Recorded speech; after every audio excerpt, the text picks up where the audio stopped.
ও আল্লাহর নবী গো, আমি যখন নামাজের মধ্যে থাকি আমার ভিতরে আল্লাহর মহব্বত এতটুক জায়গা পেয়েছে, কোন সময় আপনার নবীর কথা আমার মনে থাকে না। হে নবী, আপনি আমাকে খারাপ পাবেন না, আমি বহু সময় আপনি নবীর কথা আমার মনে থাকে না।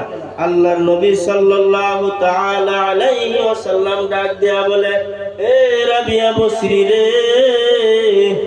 তোমার কোনো চিন্তার কোনো কারণ নয়। তার মানে হলো তুমি যখন রাব্বুল আলামিনকে যখন তুমি মনে করবে, তার মানে হলো আমি নবী মুহাম্মাদুরকে স্মরণ করা হয়ে যাবে।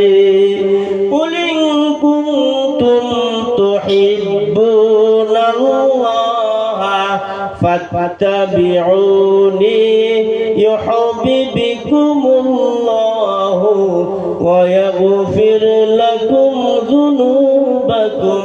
রব্বুল আলামিন বলেন, হে तमाम জগতের মানুষদেরকে আমার নবী জানিয়ে দেন, কোন মানুষ যদি আমি নবীকে যদি আমি আল্লাহকে যদি ভালোবাসতে চাই, আমি আল্লাহকে যদি ভালোবাসতে চাই, হে নবী আপনি জানিয়ে দেন তাদের জন্য সর্বপ্রথম পন্থা হলো ওই মানুষগুলো যেন আপনি মুহাম্মাদুর রাসূলুল্লাহর যেন ইত্তেবা করে নেয়।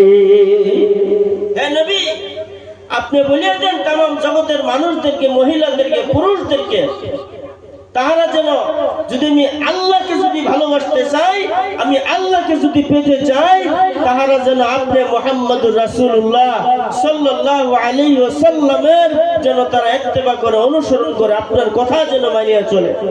আমার মা বোনেরা, একদিন